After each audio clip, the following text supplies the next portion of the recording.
ओम नमो भगवते वासुदेवाय नमः। आज मैं आप सभी के समक्ष आषाढ़ मास कथा में अध्याय 3 प्रस्तुत कर रही हूँ। इससे पूर्व के अध्याय चैनल पर अपलोड है। चैनल पर जाकर जरूर सुनें तथा संपूर्ण अध्याय को सुनने के लिए वीडियो को अंत तक देखें। अध्याय 3 में मरीचि आदि प्रजापति गण, तामसिक सर्ग, स्वयंभू मनु और सतरूपा तथा उनकी संतान का वर्णन किया गया है। श्री पराशर जी बोले, फिर उन प्रजापति के ध्यान करने पर उनकी देह स्वरूप भूतों से उत्पन्न हुए शरीर और इंद्रियों के सहित मानस प्रजा उत्पन्न हुई। उस समय मतिमान ब्रह्मा जी के जड़ शरीर से ही चेतन और जीवों का प्रादुर्भाव हुआ। मैंने पहले जिनका वर्णन किया है, देवताओं से लेकर स्थावर पर्यंत वे सभी त्रिगुणात्मक चर और अचर जीव इसी प्रकार उत्पन्न हुए। जब महाबुद्धिमान प्रजापति की वह प्रजा पुत्र पौत्र आदि क्रम से और न बढ़ी, तब उन्होंने भृगु, पुलह, क्रतु, अंगिरा, मरीचि, दक्ष, अत्रि और वशिष्ठ इन अपने ही सदृश अन्य मानस पुत्रों की सृष्टि की। पुराणों में ये 9 ब्रह्मा माने गए हैं।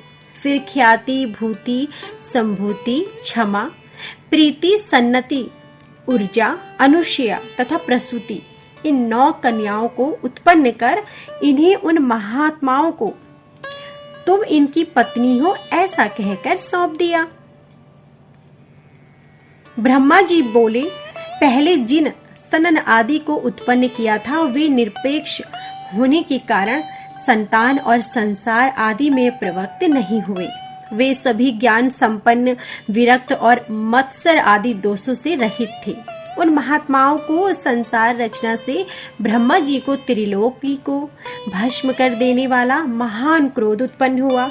हे मुने, उन ब्रह्मा जी के क्रोध के कारण संपूर्ण त्रिलोकी ज्वाला मालाओं से अत्यंत दैवीप्यान हो गई। उस समय उनकी टेढ़ी भ्रकुटी और क्रोध संतप्त से ललाट से दोपहर के सूर्य के समान प्रकाशमान रुद्र की उत्पत्ति हुई। उसका अति प्रचंड शरीर आधा नर और आधा नारी रूप था। तब ब्रह्मा जी ने अपने शरीर का विभाग कर ऐसा कहकर अंतर्ध्यान हो गए। ऐसा कही जाने पर रुद्र ने अपने शरीर स्त्री और पुरुष दोनों भागों को अलग अलग कर दिया और फिर पुरुष भाग को 11 भागों में विभक्त किया तथा स्त्री भाग को भी सौम्य, क्रूर, शांत, अशांत और श्याम, गौरी आदि कई रूपों में विभक्त कर दिया। तदंतर हे द्विज, अपने से उत्पन्न अपने ही स्वरूप स्वयंभू को ब्रह्मा जी ने प्रजा पालन के लिए प्रथम मनु मनाया। उन स्वयंभू मनु ने अपने ही साथ उत्पन्न हुई तप के कारण निष्पाप सतरूपा नाम की स्त्री को अपनी पत्नी रूप से ग्रहण किया।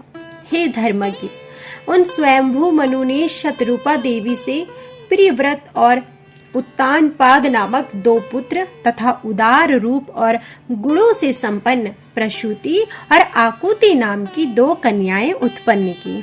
उनमें से प्रसूति को दक्ष के साथ तथा आकुति को रुचि प्रजापति के साथ विवाह दिया। हे महाभाग, रुचि प्रजापति ने उसे ग्रहण कर लिया। तब उन दंपति के यज्ञ और दक्षिणा से ये युगल यानी जुड़वा संतान उत्पन्न हुई। यज्ञ के दक्षिणा से 12 पुत्र हुए जो स्वयंभू मनवंतर से वाम नाम के देवता कहलाए तथा दक्ष से प्रसूति से 24 कन्याएं उत्पन्न हुई। मुझसे उनके शुभ नाम ध्यान पूर्वक सुनो। श्रद्धा, लक्ष्मी, धृति, तुष्टि, मेधा, पुष्टि, क्रिया, बुद्धि, लज्जा, वपु, शांति, सिद्धि और 13वीं कीर्ति। इन दक्ष कन्याओं को धर्म ने पत्नी रूप से ग्रहण किया। इनसे छोटी शेष 11 कन्याएं ख्याति, सती, संभूति, स्मृति, प्रीति, क्षमा, संतति, अनुसया, ऊर्जिया, स्वाहा और स्वाधा थी। हे मुनि मने, इन ख्याति आदि कन्याओं को क्रमशः भृगु, शिव, मरीचि, अंगिरा, पुलस्त्य, पुलह, क्रतु, अत्रि और वशिष्ठ इन मुनियों तथा अग्नि और पितरों ने ग्रहण किया। श्राद्ध से और श्रद्धा से काम चला, लक्ष्मी से तर्प, धृति से नियम, सृष्टि से संतोष और पुष्टि से लोभ की उत्पत्ति हुई तथा मेधा से श्रुत, क्रिया से दंड, नय से विनय, बुद्धि से बोध, लज्जा से विनय, वपु से उसका पुत्र व्यवसाय, शांति से क्षेम, सिद्धि से सुख और कीर्ति से यश का जन्म हुआ। ये ही धर्म के पुत्र हैं। रति ने काम से धर्म के पौत्र हर्ष को उत्पन्न किया। अधर्म की स्त्री हिंसा थी, उससे अनरत नामक पुत्र और निकृति नाम की कन्या उत्पन्न हुई। उन दोनों ने भय और नरक नाम के पुत्र तथा उनकी पत्नियां माया और वेदना नाम की कन्याएं हुई। उनमें से माया ने समस्त प्राणियों का संहार करता मृत्यु नामक पुत्र उत्पन्न किया। वेदनाओं ने भी रौरव नरक के द्वारा अपने पुत्र दुख को जन्म दिया और मृत्यु से व्याधि, जरा, शोक, तृष्णा और क्रोध की उत्पत्ति हुई। ये सब अधर्म रूप हैं और दुखोत्तर नाम से प्रसिद्ध हैं, क्योंकि इनसे परिमाण व परिणाम में दुख ही प्राप्त होता है। इनके ना कोई स्त्री है, ना कोई संतान है, ये सब उधर्व रहता है। हे मुनि कुमार, ये भगवान विष्णु के बड़े भयंकर रूप हैं और ये ही संसार के नित्य प्रलय के कारण होते हैं। हे महाभाग, दक्ष, मरीचि, अत्रि और भृगु आदि प्रजापतिगण इस जगत के नित्य सर्ग के कारण हैं तथा मनु और मनु के पराक्रमी, सन्मार्ग परायण और सूर, वीर पुत्र राजागण इस संसार की नित्य स्थिति के कारण हैं। श्री मैत्रेय जी बोले, हे ब्राह्मण, आपने जो नित्य स्थिति, नित्य सर्ग और नित्य प्रलय का उल्लेख किया, सो कृपा करके मुझसे इनका विस्तार पूर्वक वर्णन कीजिए।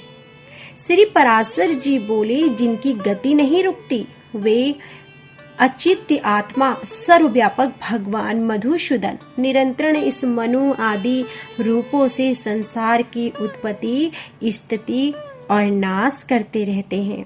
हे द्विज, समस्त भूतों का 4 प्रकार का प्रलय है, प्राकृतिक, आत्यांतिक और नित्य तथा नैमित्य। उनमें से नैमित्य प्रलय ही ब्रह्मा है, पल्य है, जिसमें जगतपति प्रलय में ब्रह्मांड प्रकृति में लीन हो जाता है। ज्ञान के द्वारा योगी का परमात्मा में लीन हो जाना आत्यांतिक प्रलय है और रात दिन जो भूतों का क्षय होता है वही नित्य प्रलय है। प्रकृति से महत्व आदि क्रम से जो सृष्टि होती है वह प्राकृतिक सृष्टि कहलाती है। आवांतर प्रलय के अनंतर जो ब्रह्मा के द्वारा चराचर जगत की उत्पत्ति होती है वह दैन निंदनीय सृष्टि कही जाती है। और हे मुनि श्रेष्ठ, जिसमें प्रतिदिन प्राणियों की उत्पत्ति होती रहती है उसे पुराणार्थ में कुशल महान अनुभव से नित्य सृष्टि कहा गया है। इस प्रकार समस्त शरीर में स्थित भूत भावन भगवान विष्णु जगत की उत्पत्ति, स्थिति और प्रलय करते रहते हैं। हे मैत्रेय, सृष्टि, स्थिति और विनाश की इन वैष्णवी शक्तियों का समस्त शरीरों में समान भाव से अहर्निश संचार होता रहता है। हे ब्राह्मण, ये तीनों महती शक्तियां त्रिगुणमयी हैं, अतः जो उन तीनों गुणों का अतिक्रमण कर जाता है वह परम पद को प्राप्त होता है, फिर जन्म और मरण आदि के चक्र में नहीं पड़ता। तो यह थी हमारी आज की संपूर्ण कथा। यदि आपको हमारी यह कथा पसंद आई हो तो हमारी वीडियो को लाइक करना ना भूलें।